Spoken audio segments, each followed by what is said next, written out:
Hello, everyone, and welcome back to the War Room, which is our interview series as part of the Clone Star podcast. I am your host, Sean Ferrick, and joining me is extremely prolific author and two-time winner of the Scribe Award, the wonderful Dayton Ward. How are you, sir? I'm doing fine. How are you? I am very good. I am very good. I have so many questions to ask, but one of them is a question that I last heard being asked by George R. R. Martin to Stephen King, and it's how the hell do you write so much? Well, that's how I put food in my kids' faces and how I pay the mortgage. So I am very motivated to write as rapidly as I can. Well, I did not always do this full time. I used to be a software developer. So I left that world behind several years ago, and now I write full time. And writing full time is not the same as being a software developer full time. Certainly not when the pay is factored into the equation. So it's much more of a freelance lifestyle, bouncing from job to job. Things are a little more settled now because I have a couple of regular clients that I work for. But yeah, it's the motivation is the mortgage and the kids, and retirement and college and all the other stuff. Those are my muse. That's the muse that I work under. So in fairness, it's everybody a asks me, pretty. "What's your muse? Yeah, how do you get motivated?" I'm like, I get motivated because the mortgage payments due. You know. I love that as well. I know one of the hardest questions you can ever ask an author is where do you get your ideas from? Well, I look at the bills and I come up with ideas pretty damn quickly.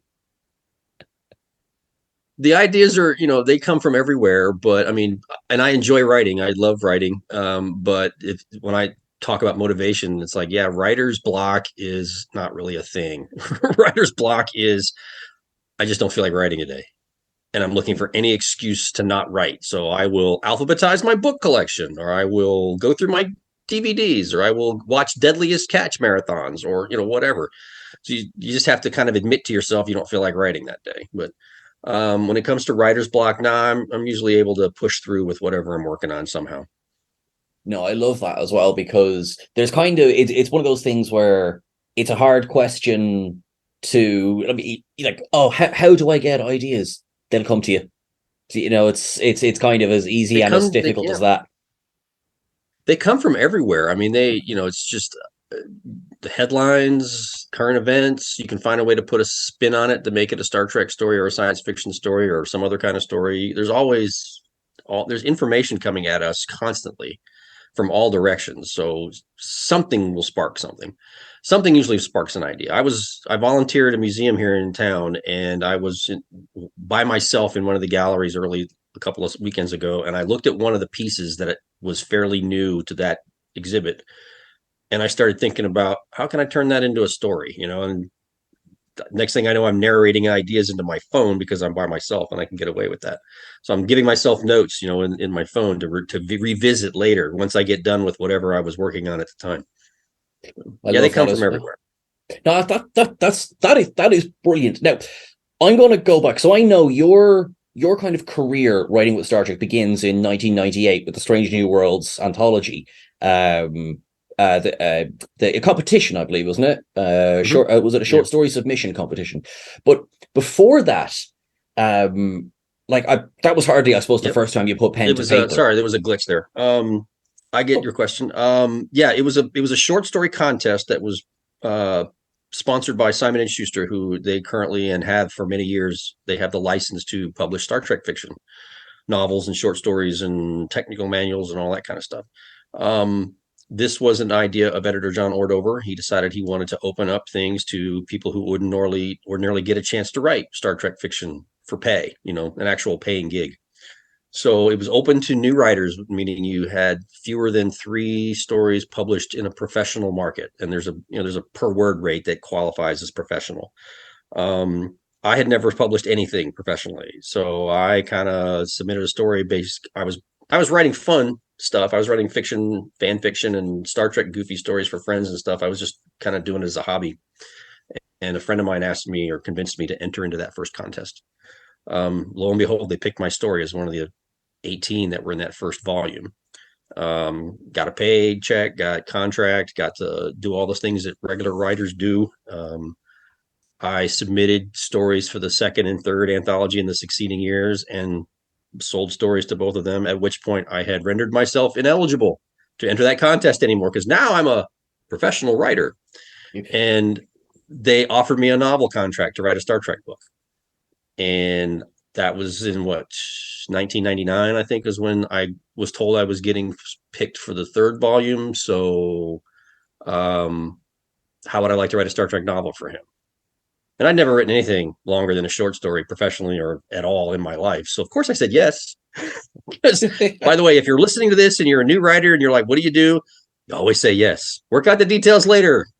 If you're offered a job, take it, and figure out how to do it later. So that was it. I've been doing it for ever since. I've been writing Star Trek novels for 20 something years now. And it shows that, like, looking through your bibliography is like reading the inventory of a library.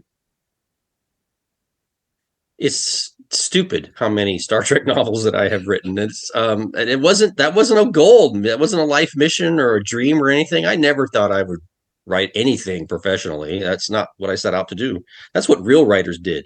But it's been quite a ride. It's opened doors to me that I would never have been able to go through. It's the people I've met, the friends I've made, the colleagues I've worked with, the opportunities I've been provided. It's been quite a ride. Definitely not my anticipated career path, that's for sure. But yeah, it's been, like I said, when I look back on it, I'm like, really 20 something years of doing this on a regular basis? It's pretty insane. It is, because it's, when, writers who are starting out in the trade, they're like, oh, I'll just be delighted if I can sell one story, and then maybe hopefully I'll sell another one. And, after a while, if you're lucky, you look back and go, oh, great, I've had a couple of years in a row now where I've had a bit of a career with this. I certainly know that feeling. I think I published a story in 2003, and then again in 2011, and I'm looking forward to publishing the next one. Yeah, I understand. I mean, and don't get me wrong, I don't take it for granted at all. The reason that I'm here after all this time is obviously because at least enough people like what I do that my editors keep calling me back. So it's not anything that I just assume is going to happen. It's not anything I expect to happen or demand to happen or feel bad if it doesn't happen. It's, like I said, it's quite a ride. They're still letting me sit in the car or in the boat or whatever you want to call it, and I'll keep doing it till they kick me out. I know. So early your career, you mentioned, of course, that you've been a software developer, and then, of course, you would also been in the Marines for, was it 11 years? Yeah, I went into the military right out of high school. I anticipated doing a 4-year enlistment, taking my college benefit, and going to learn about computers. But I ended up taking computer classes and becoming a computer person in the military. I started off in operations side, and then I moved over to the programming side. And 4 years turned to 8 years, and 8 years turned into almost 12.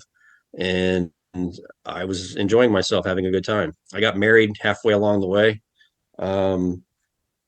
I was talking to my wife about it. I was at the point where I needed to reenlist again. I was coming up on a reenlistment. And at that point, if I had done it, it would have put me close enough where I thought I'd have to do it one more time after that so I can get to the full 20 years and get the retirement benefit, right? Oh, okay. And that was this was 1996 where I was having this conversation with my wife. And I said, if I do it one more time, then we're looking at another 8 years, because I might as well just stay for the full 20 at that point. And she didn't want me to stay in. She didn't want to move around anymore. She was tired of moving around. And to be honest, I was kind of getting worn out of it. It's a hard life, and it's a young person's game. And my knees were starting to give me fits. So and the job market for IT people at that point in time where I lived was very good. So I decided to go ahead and hang it up and go into the civilian world as a developer. Okay. And then I ended up doing that for another 18 years. I left my corporate IT job in 2014. So 2014. So this is what, we're 16 years since that first publication. Since the first publication is 97. So that's, good Lord, that's 20 something years. That's 20, 24, something like that. So I sold, because it came out in 98, right? 97. I sold it in 97. It was published in 98. So yeah, Gotcha. we're at 24 years. So yeah, I was working full time while writing in the beginning. I used to work my IT job, and then I would write at night and the weekends and the holidays and take time off and all that other kind of stuff. So I was burning the candle at both ends for a lot of years.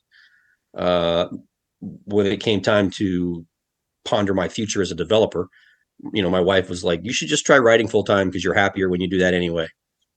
And so, with her blessing and support, I left the corporate world and struck out on my own, and that was 8 years ago. Fantastic. And I say fantastic because I know to be a full-time writer, you must have passion. So you clearly did. If you were able to balance the both your software career and your writing career for that long, clearly there's passion there. Oh yeah, I mean, it started off as sort of a creative exercise. I never really considered publication, not professional publication, but I did I did solicit or submit stories to fan publications where you didn't get paid anything. And that was fun. And there's definitely, there's validation whenever somebody likes your writing, no matter what it is.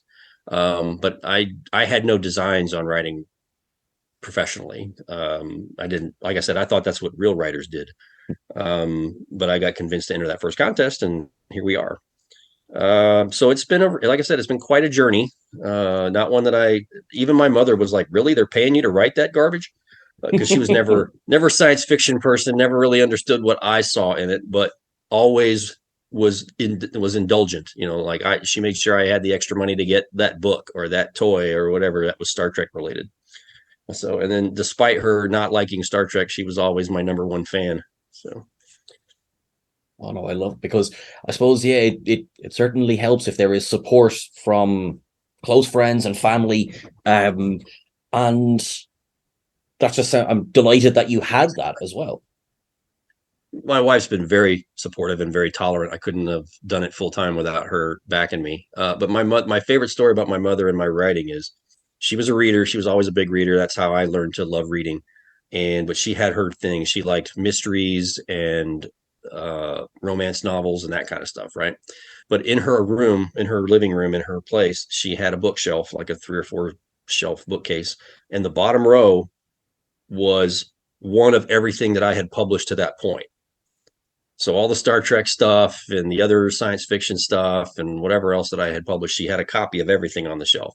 And she'd have friends over, and she would tell me that they'd look at the shelf and then they'd kind of stare at that bottom shelf for a few extra seconds, like, and then they'd work up the courage to ask her, you really read those things, Star Trek books? And she's like, no, I don't read those things at all. My son writes those. And she said, as often as not, the person sitting across from her would say, "Your son is Dayton Ward," and then they'd be outed as a closet Trek fan. They would be like, "I'm a huge Trekkie. I read all the books. I had no idea." And so then I'd get requests from my mother to send boxes of books down for all her friends that were closet Trekkies. So that was, yeah. So that was a fun memory. Oh, that is lovely. I love that. Like you're helping to expose secret Trekkies long before there was Twitter, long before there was social media, and we could all kind of right. We could talk while still kind of keeping Come somewhat out of the Star anonymous. Trek closet. We love you out here. Yeah. Exactly. Yeah, that was funny. So yeah, I did it. And finally she'd tell them, "Look, you need to go buy your own book so that my son can get the royalties from the sale." that was going to be the next one. It's like, did this box of books come with an invoice? Yeah, right. Yeah. Like I said, she was the president of my Florida-based fan club. So I cut her slack, but everybody else, no. My sister and my mother. Well, that's okay. That's all right. I suppose, yeah. Everyone's allowed to have a couple of people who get through that way. So that's fine. Yeah. That first novel, what's your introduction not only to writing Star Trek novels, but to writing novels in general? It was a Star Trek novel. Like I said, that was what the editor asked if I wanted to do. It was like, "What I want to write a Star Trek novel," and I'm like, "Okay, sure." And then I had to figure out how to write a novel. Obviously, I'd had a lot of experience reading novels, including Star Trek novels, because I was a huge Star Trek reader. I was reading all the novels from Pocket and then from the previous publishers. when I was a kid growing up and into that early adulthood. So he gave me way more time than I get nowadays for a book. Because it was my first one. He didn't even give me a publication date. Like I wasn't even shooting for a date. He's like, when you turn in the manuscript and I think it's okay, then we'll figure out when to sell it. Okay.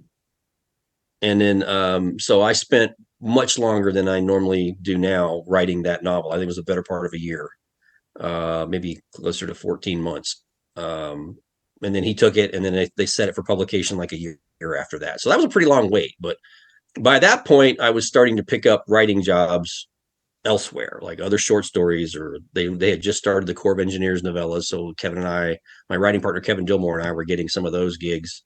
So it wasn't interminable wait. And that's the thing about being a writer. It's like you're always working on the next thing while the other thing's being, coaxed through the production cycle. So it's like you don't really have time to dwell on it until it, for example, the book that I've got that's coming out early next year, I hadn't thought about it in a month, but there's an email in my inbox that I have to go through the pages and pick out the last errors before they send it to print. But I haven't thought about that thing in a month because I've been working on something else. So now I got to reset my brain, go back into that one, clear up all any questions they have or any typos that are still in there, and then reset and go back to the project I'm working on. The life of a freelancer.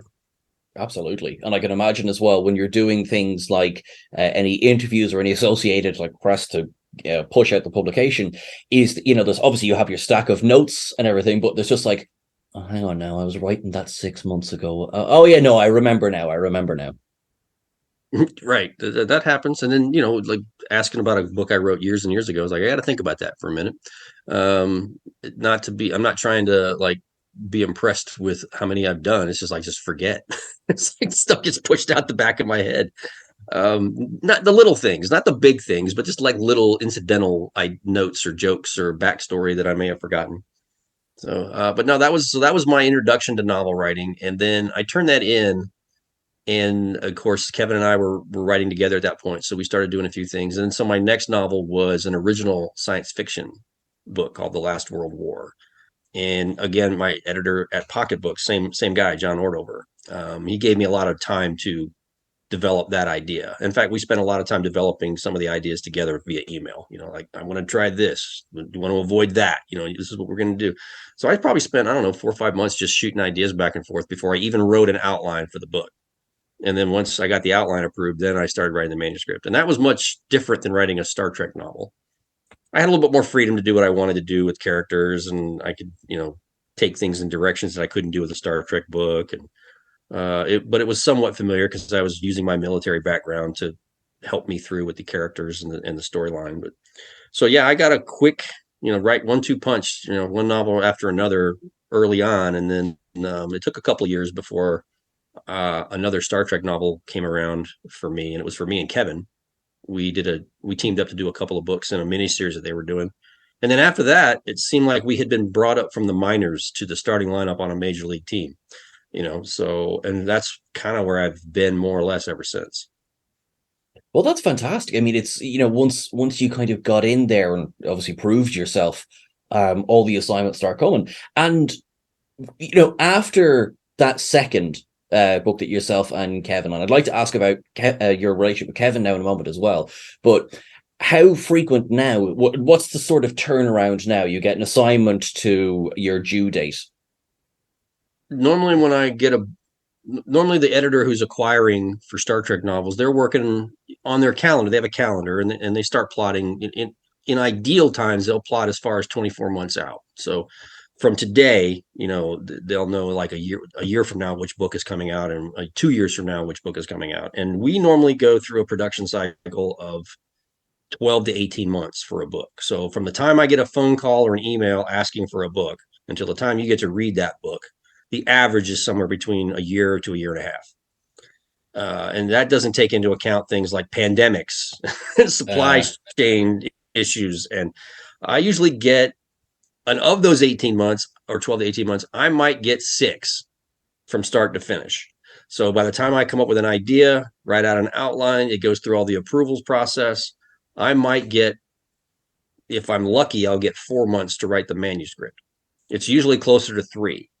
And then the whole approvals and editing and copy editing and everything goes, the bulk of that time is spent with not me, not writing. It's either the pre-production or the editing and getting it ready for print. So, but obviously mine's the most, mine's one of the very important pieces of that timeline. So if I screw up or miss my date, or I think I'm going to miss my date, that has an effect on the entire production cycle. So like, if I need a couple extra weeks, can I, give them back 2 more weeks on the editing side? Like I'll edit it 2 weeks faster than I thought I was going to edit it, that kind of thing. There's always a little push and pull, but I've been doing it long enough that my editor, she knows all the different writers. She knows all their different quirks. She knows that when they ask for extensions, if they need them, about how much they're going to need. And I really think, honestly, she pre-plans that all on her calendar. So when she gives me a date, she's already figured out that that I might need 2 more weeks. Like she bakes that into the schedule without telling us. So, and I mean, I try to hit the mark way more often than miss, but every once in a while life gets in the way and, something happens. And I'm better at hitting deadlines than missing them, but every once in a while you're like, I could use an extra week. I could use an extra 2 weeks.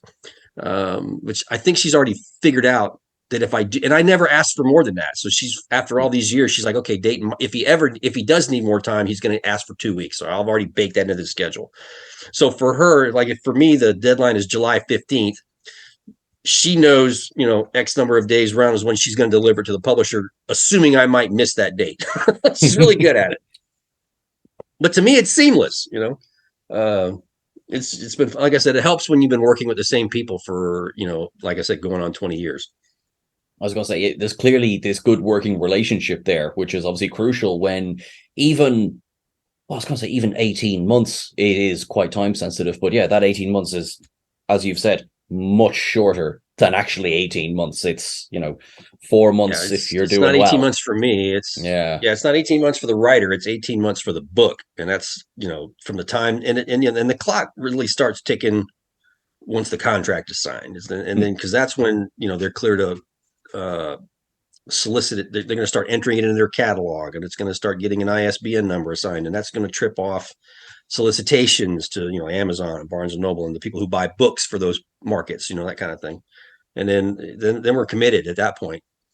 It's very unusual for a book to have to shift its production date once all that is in motion, because you're lining up with other books. There's books ahead of you in the production cycle. There's books behind you. And if you decide to derail, you could have an impact on multiple projects that are going on. So it's when you're doing it in that model, that traditional model, there's a lot going on behind the scenes that have nothing to do with your book. Like they don't care.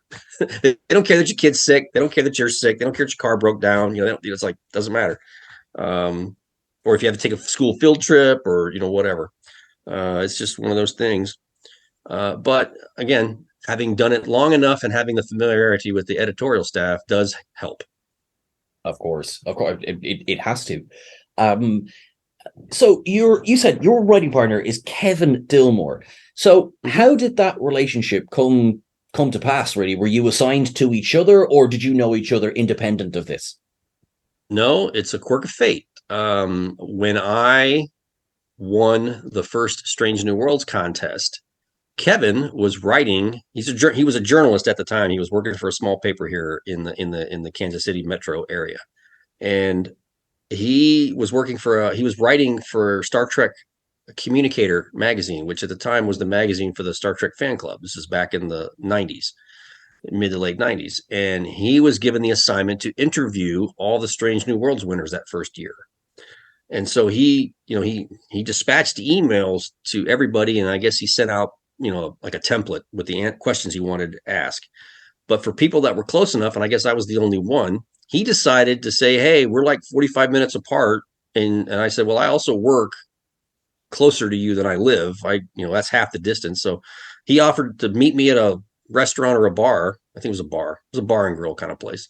And conduct the interview person to person, in person. So we met and he asked me the questions and we just started chatting and realizing that we had a lot of the same interests. We were both big Star Trek fans. We were both big comic book people and movie buffs and everything. So, decided to hang out couple of times, and then the hanging out turned into a constant thing. And our wives were really excited because we each had a new playmate that we could take to the stuff like comic conventions, and without having to bother them.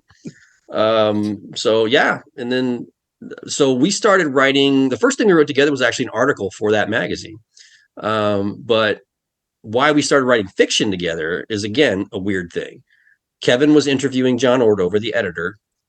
John wanted to break an exclusive announcement with the Communicator magazine about the Starfleet Corps of Engineers ebook novellas, because it was a partnership with Simon & Schuster and Microsoft. They had just come up with their own version of what would eventually become known as, we'd all have ebook readers now. This is way pre-Kindle. This is the late 1990s, early 2000s, in that neighborhood. And Microsoft wanted exclusive content for this e-reader to entice people to buy their product. And he wanted some Star Trek stuff. So they created a line of Star Trek stories that they thought would appeal to the tech geeks that like new technology. Kevin was interviewing, and they were talking about what kinds of stories would this new series entail. And Kevin pitched a couple. He said something to the effect of, so you mean like the SCE would be sent to find why the old Defiant from the original series disappeared into that interspatial rift in the Tholian web, how to get it back. And John's like, that's exactly the kind of story that we want to do in this day. And I don't know why Kevin asked this question to this day. He said, well, hey, can I write that up as a pitch and send it in for consideration? He wanted to write that story for John. And John said, sure, yeah, go ahead, knock yourself out. And Kevin hung up the phone with John and called me and said, I'm in trouble. I offered to pitch a story to John Ordover, and I don't know how to do that. So we got together on a Saturday, and this is a recurring theme with us, beer and chicken wings. And we broke a story and pitched it to them. And that was the first of our SCE collaborations, the Starfleet Corps of Engineers. And, we ended up doing 10 or 12 of those, I think, over the course of however many years that series, I think it was 5 or 6 years. But that was our minor league thing. I made the minor league reference before. It's like a lot of new writers were getting a chance to break into Star Trek writing through that series, because they were putting out an ebook novella every month, and they did it for 60 something installments. So a lot of people who had never written Star Trek before got a chance to write Star Trek through that. And that's what Kevin and I were doing. And that led to us writing, the full length novels on a regular basis. Very weird path that we have taken. Like, it is strange in a cool way, but it almost sounds like basically once the ball started rolling, it just hasn't stopped. Pretty much. I mean, it's like, they say luck is where, they say luck is where preparation and opportunity meet, but I can't really say I was preparing for this. Just sort of blindly stumbled into one thing after another. But again, we still had to do the work, and we still had to, convince our editor that we knew what we were doing. And then those books had to sell. So I would like to think I'm doing at least something right, because they keep calling me after all this time. So knock on wood. Like I said, I'll keep answering the phone whenever they call, and I'll ride the ride until they kick me off.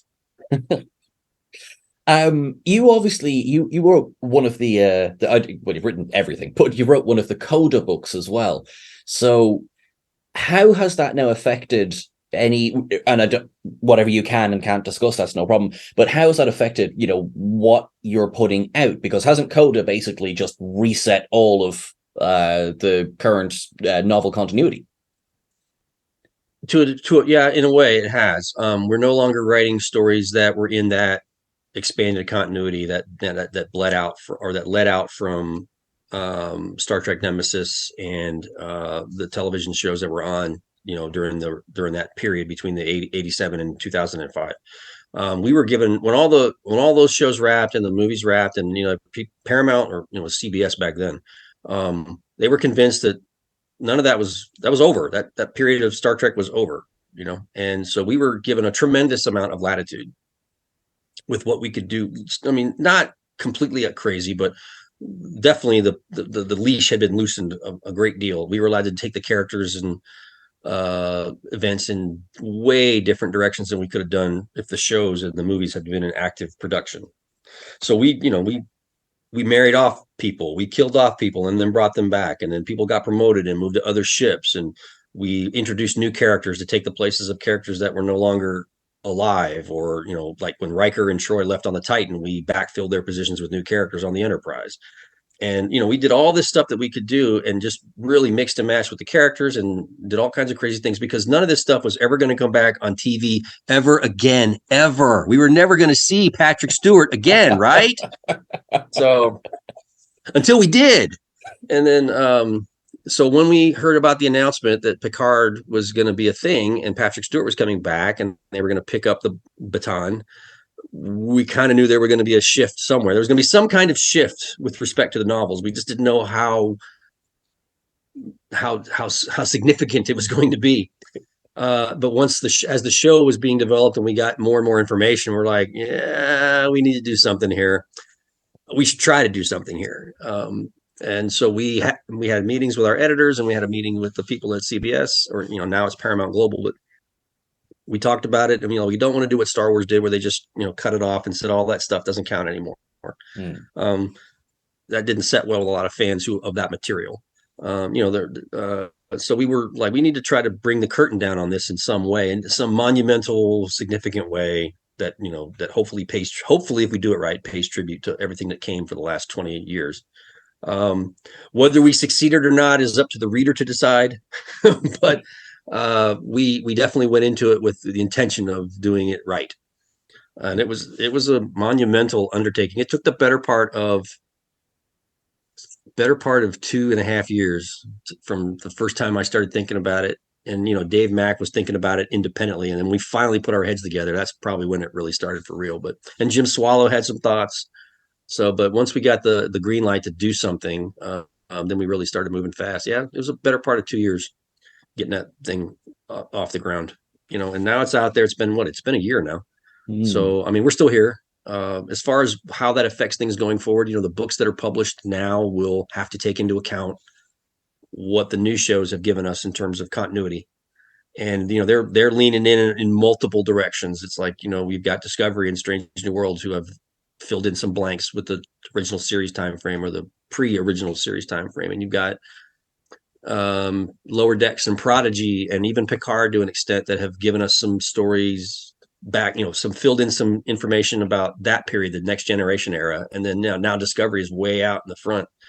So, but they're backfilling things that happened in that 1,000 years that they skipped over. So it's like, we have to be conscious of all these things.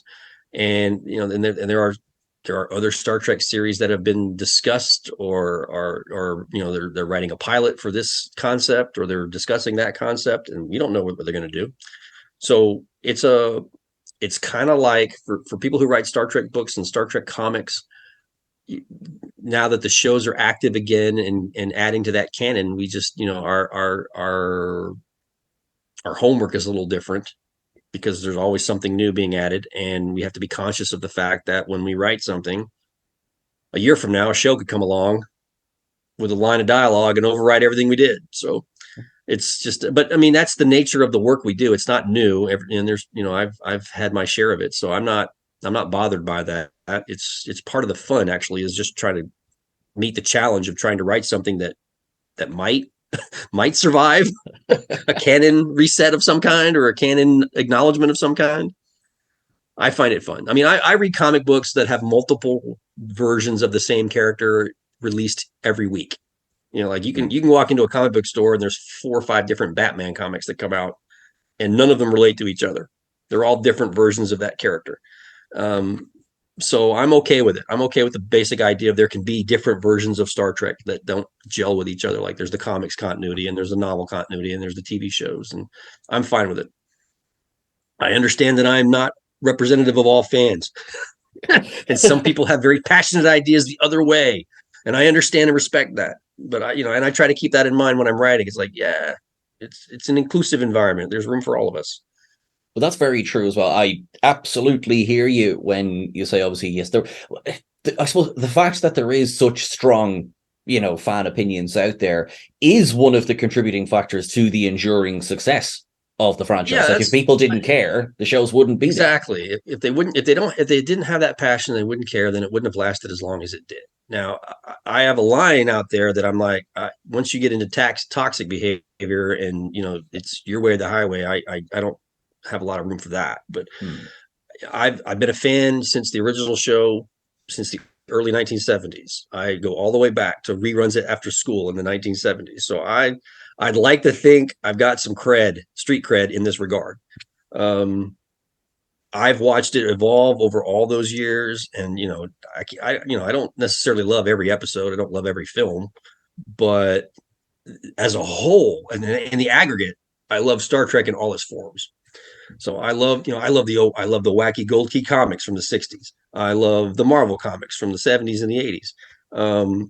I even love the UK comic strips from the '60s and the '70s, which they make the Gold Key comics look sane, and but they're cool. I mean, they have a wacky charm that you can't dismiss, and I love that. I love the fact that they did that kind of stuff. That was the way you did those things back then. It could never fly today, but back then when it was more freewheeling, it's like you really got some fun stuff back then. I love all that stuff. I want every comic to sell 1 million copies. I want every book to be a bestseller. I'm a big cheerleader for all of that stuff. But it's just, the more content to consume, the more opportunity there is for people to enjoy something different that maybe they wouldn't have experienced before. We're seeing a huge resurgence with thanks to things like streaming services of things like the animated series from the 70s. That it's not that it was all but forgotten, but it definitely flew under the radar for a long time. Now it's back there's again. People who had never seen Deep Space Nine or Voyager until Netflix streamed them. Yep. And so it picked up an entire new generation of fans from Netflix and from streaming. And people watch Lower Decks and they see the nods and the winks and the gags associated with the old animated series from the 70s. And so they go check it out. And yes, the animated series from the 70s is a product of its era, and it's a little clunky by modern standards, but I still dig it because it was, again, I watched that on Saturdays when it was first run. So for me, that's as much Star Trek as any of them.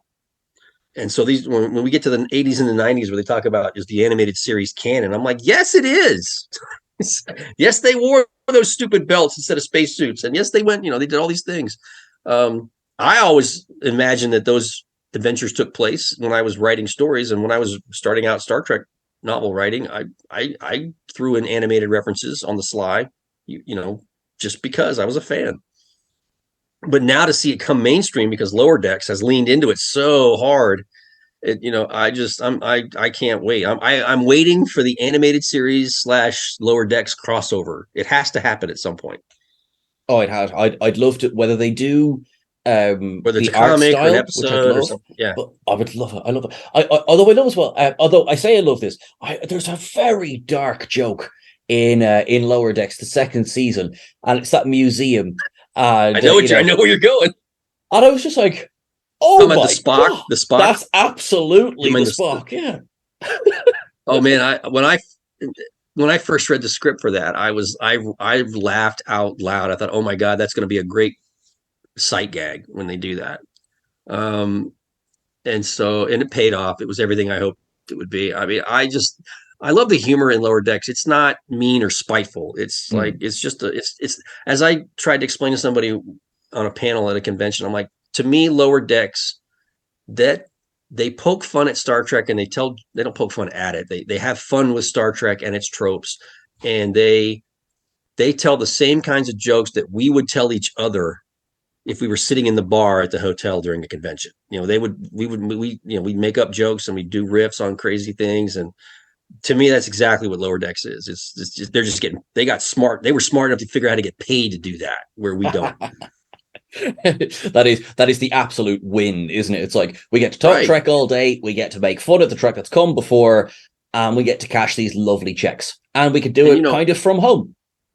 Really, I mean, Mike McMahon, before he developed Lower Decks, he wrote a Star Trek thing on his Twitter. He has on his own Twitter account. He did a thing on his Twitter account where he called it Season 8 of Next Generation, and he basically riffed out ideas for episodes that never happened, but he did it in his way with his humor.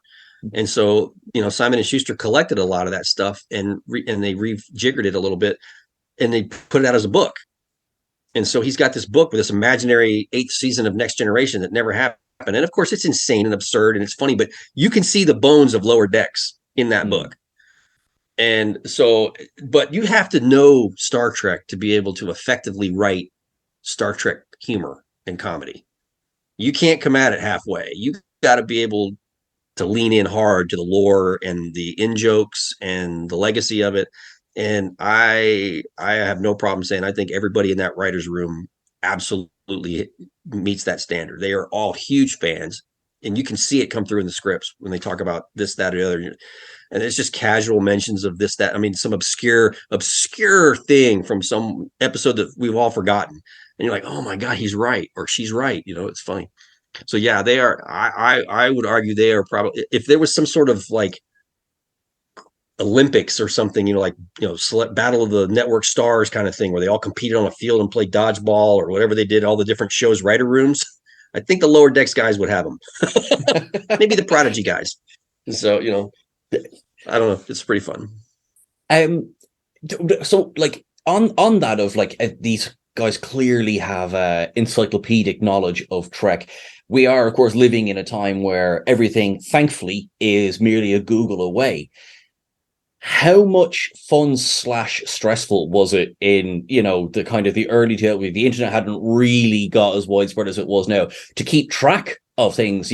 Was it, I have to go back and watch X amount of episodes to make sure I'm getting this right? Or did you have enough kind of leeway that you didn't sort of have to do the heavy, okay, hang on, which episode was this? Which season was this? It depends on the series.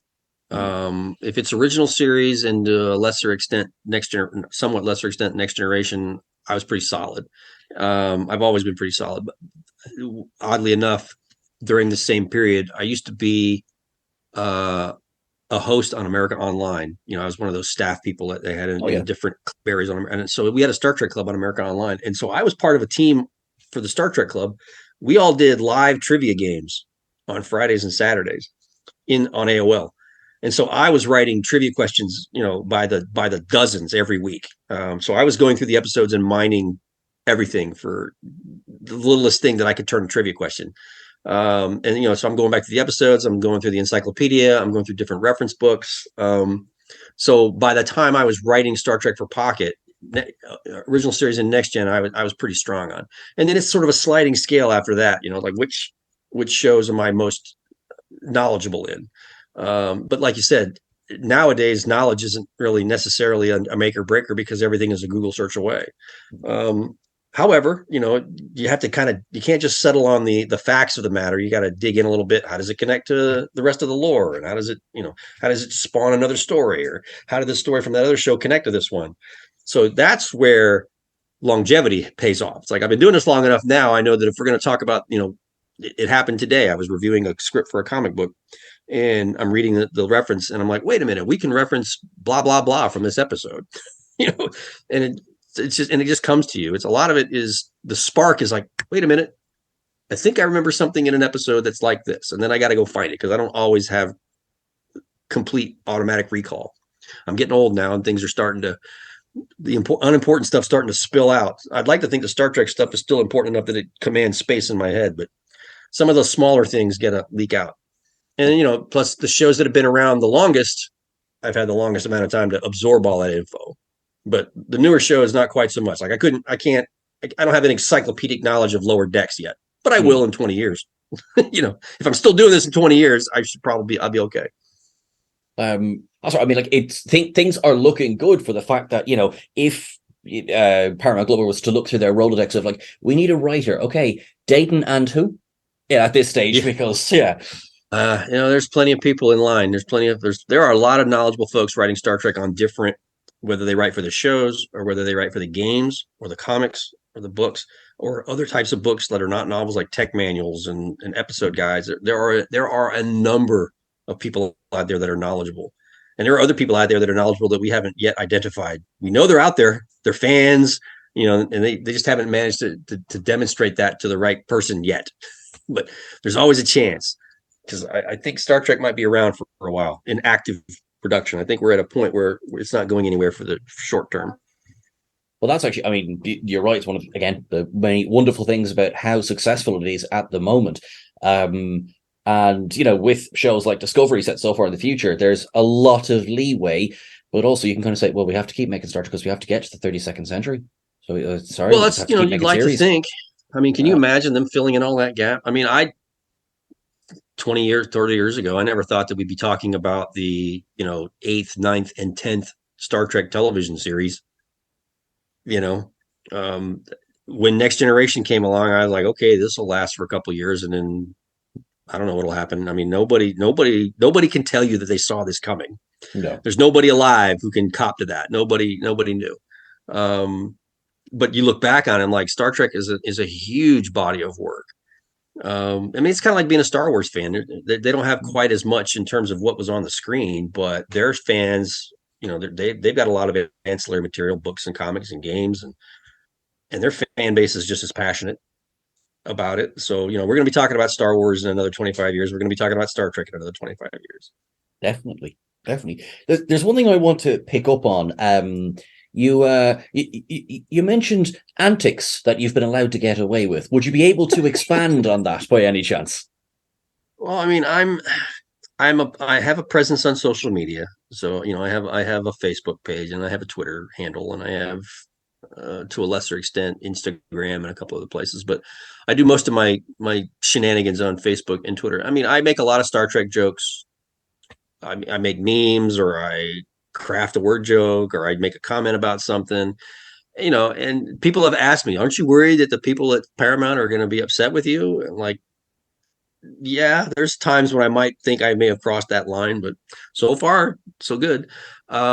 They've I have pitched a couple of very, unorthodox ideas for product. Like I pitched the idea of doing a book based on Captain Kirk's fight moves.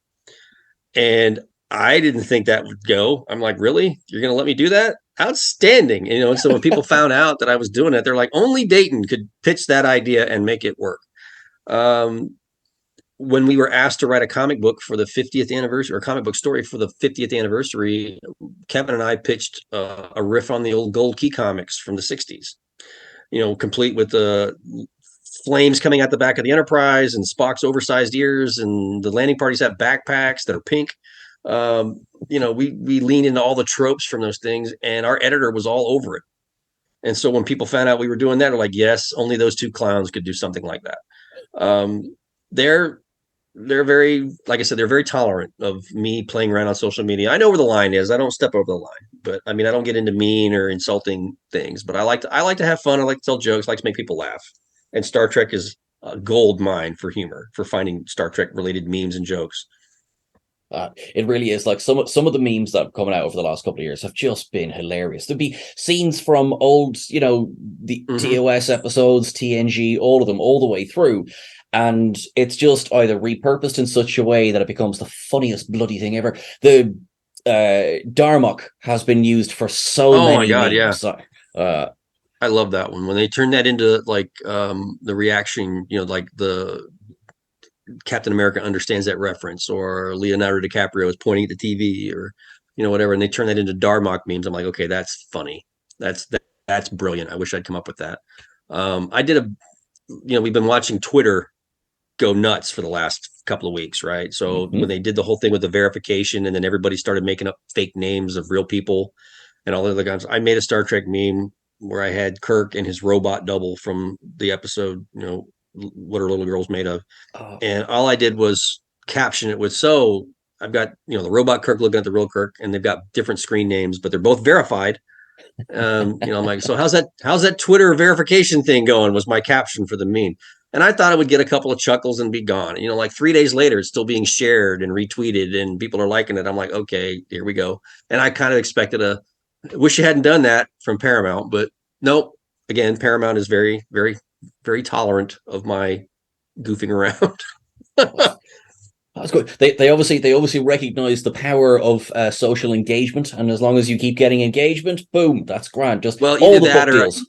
It's either that or I'm not nearly as funny or clever as I think I am, and they know that I'm not really doing any lasting harm. I mean, I don't know which it is, but I'll work with it. It's potato. Yeah, whatever. Yeah, both of which are verified. But what was I going to say? You mentioned obviously the Kirk Fu manual. I mean, I have to mention the Kirk. Amazing. Thank you. I had a lot of fun with that. I pitched it. I was working with that editor and that publisher on the Vulcan Travel Guide, which was their idea. They came to me with that, or I'm sorry, they had the idea for the book. I think Paramount suggested that I could be the writer for that. And so that's how I came to work for Inside Editions. And so I had a really fun time writing that book. It was different than what I'd done before, but it was a lot of fun, a lot of research involved. So I was getting to the end of working on that book, and I kind of half jokingly pitched this idea to my editor about the Kirk Fu thing. I had a couple of notes about it and some screen caps of different fight moves.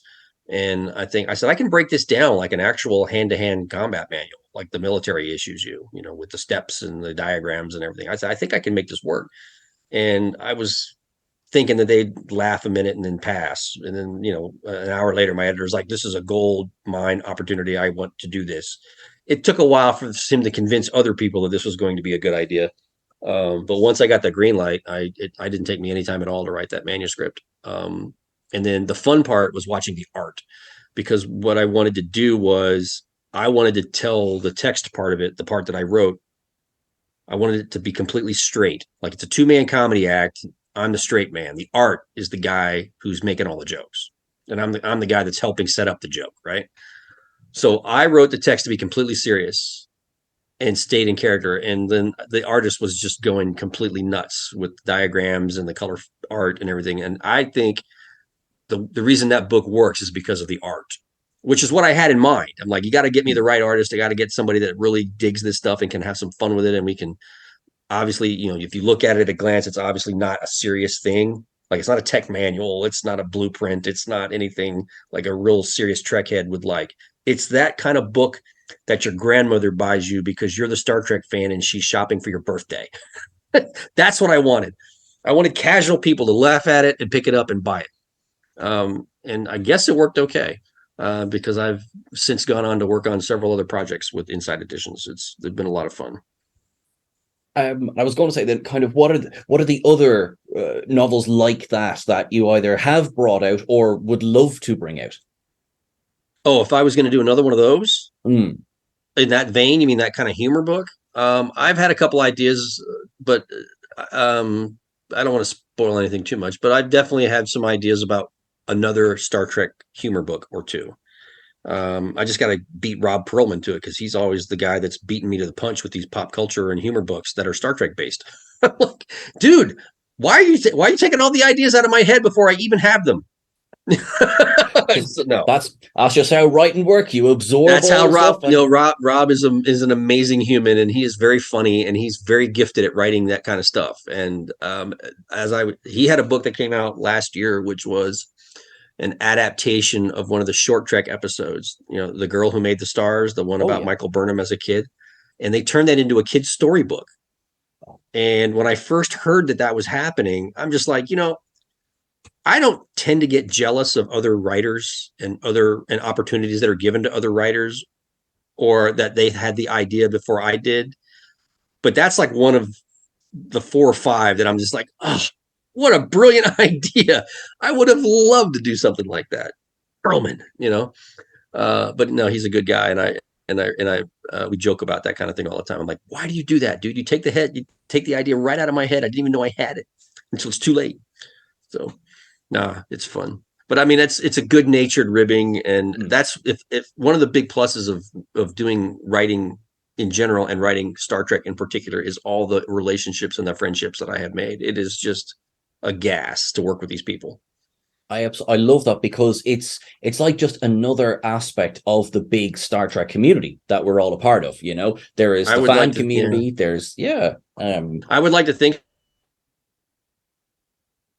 so, and we're all fans too. I mean, I don't know. I can't name a single person who writes anything Star Trek related these days who is not a fan first.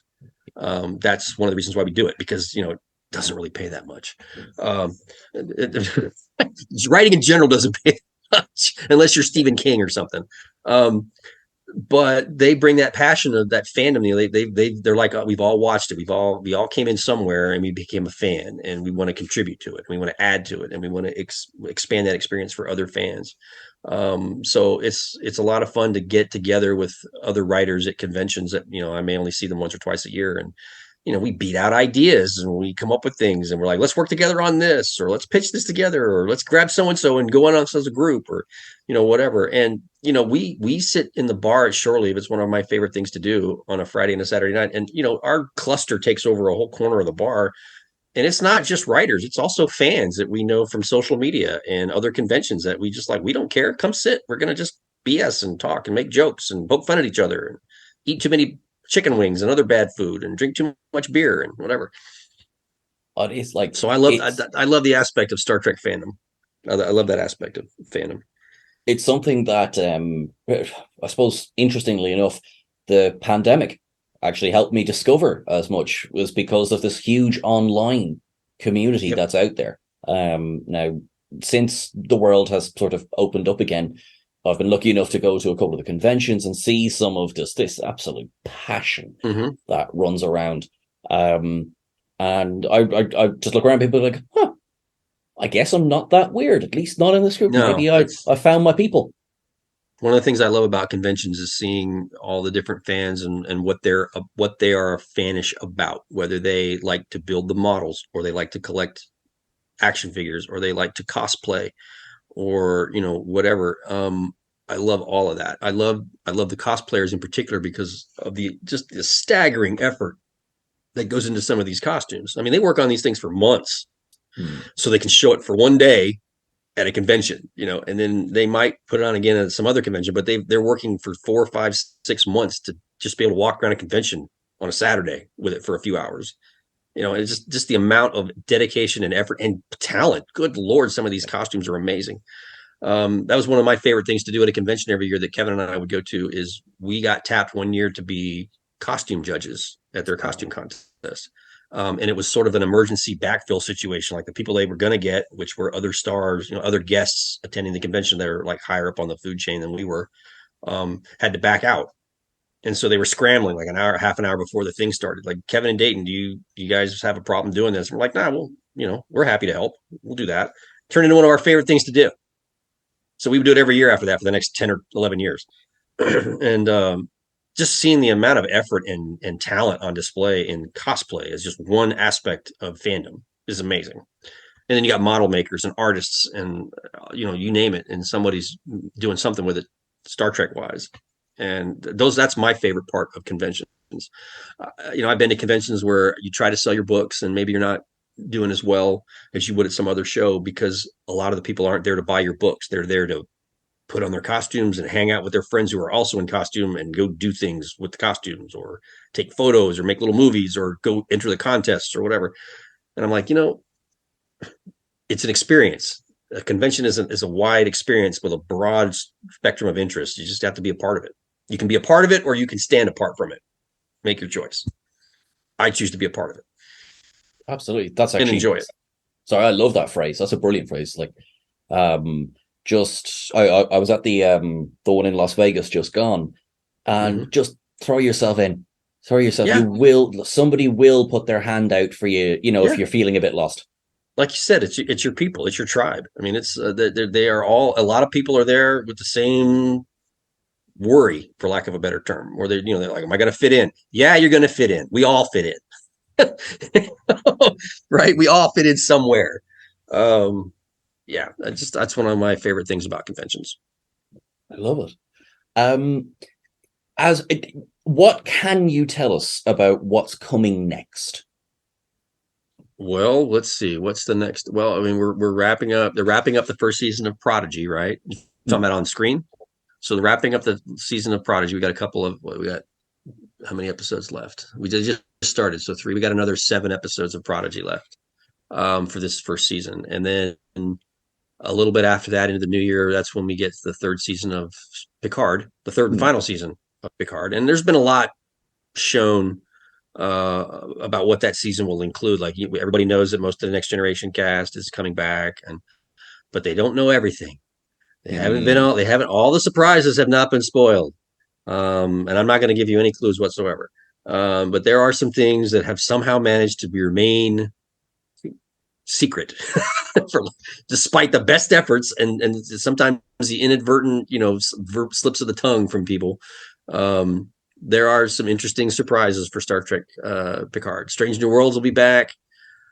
That's going to be a fun season. I love the new Strange New Worlds. They got some things up their sleeve. I'm honestly surprised that they spoiled the idea of the Lower Decks crossover. I thought that was something they'd keep under their hat for a little while, but I guess I was wrong, because the response to that from fans is just off the charts. They can't wait to see how that's going to go, and I wager that not everybody's going to guess how that's going to go. There are some interesting shifts and turns in that one. But as far as there's nothing other. There hasn't been anything new announced since the Picard's date, right? So yeah, if it hasn't been announced publicly, I can't talk about it. But I do know that they got stuff in the wings. They're thinking about what's next for Discovery and Prodigy. A couple other things that are on the drawing table that we haven't seen yet. But it's Star Trek is on all cylinders right now at Secret Hideout. They're just going full bore. It and is. then, comics are healthy. I mean, there's some great stuff coming from IDW next year to honor, like Deep Space Nine turns 30 next year. So you're gonna have stuff like that. There's a new game. There's a new video game coming. In fact, they just released the first issue of a prequel comic today. Here in the States. So, it's just happening everywhere. There's a game here, there's a comic there, there's new books there. I mean, good Lord. Star Trek is everywhere. Just turn around and look. And it's true. Like, I'm lucky enough that I get to make content around Star Trek. I'm delighted. If it was, anything else, I'd be struggling. But with Star Trek, it's like just trying to keep up. It's hard. And there are days when we're done here, I have to go back and do some reading, because one of the things I do is review scripts for comics and books and games and other things. So yeah, there's just a lot of cool things that are being developed. There's a lot of cool things that are being talked about, and it's like, yeah, it's all Star Trek all the time. And I'm, if you had asked me 20 years ago that this is the job I would have, I'd be like, nah, that's not a real thing. They don't pay people to understand. They don't pay people to like help Star Trek stories along. Sure enough, So it's a weird job. I have a hard time explaining what I do to grown adults. So yeah. Sure. Well, there's there's a great quote from it's actually from Doctor Who, but it's what's the point of being a grown up if you can't be childish sometimes? There you go. Well, I mean, people ask me, you need to act your age. I'm like, I don't know how to do that. I've never been this old before. So what am I going to do? No, and in fact, speaking of Doctor Who, I still have to watch the Power of the Doctor. I have it on my thing to watch. I was just finishing a book, writing a manuscript, and so I haven't watched any TV for weeks. And I turned that in yesterday, so now I've got a backlog of stuff to watch, and the last Doctor Who episode is part of that backlog. I've been a fan for years. I enjoyed it. Oh, I think I've hit some of the spoilers, but I mean, I don't know where you started with Doctor Who, but when I was a kid, they would run Tom Baker episodes on the local PBS affiliate, the public television. So I came on board probably about the time Peter Davison took over as the Doctor. I became aware of it, and then it took me a bit to figure out that, okay, that guy's the Doctor too. And then I dug in and I figured out the whole mythology of it. And that part is what fascinates me more than anything, is just the whole idea of this guy that can change his appearance every so often. He's been around for 1,000 years or whatever. And then when I kind of let it wane until the Eccleston series started, and then I jumped back on the train, and I jump on and I jump off, but every once in a while something piques my interest. Like when the War Doctor thing was developed, and I'm like, okay, that's really cool. And so I dug in. In fact, the War Doctor was an inspiration for what we did with Wesley Crusher in the Coda books. He was absolutely an inspiration. I'm not even coy about it. I'm like, that concept is very interesting to me, and I want to dig into that backstory. I want to read everything about the War Doctor I can find, which thank God for John Hurt, So that was, by the time we were doing Coda, I had in my head, I had an idea of Wesley Crusher, Time Lord, when we started developing it. And then the shows decided they were going to do something similar. I mean, like, what else are you going to do? He was a traveler in the shows 20 years ago. So the idea is there if you just connect enough dots. It's not, I claim no authorship of that idea. I was just like, to me, he's Doctor Who if you do it right, and lo and behold, that's what we're doing. I'm like, okay, Wesley Crusher, Time Lord. I like that. That's a lot of fun. I really hope that they find a way to mine that for more fun.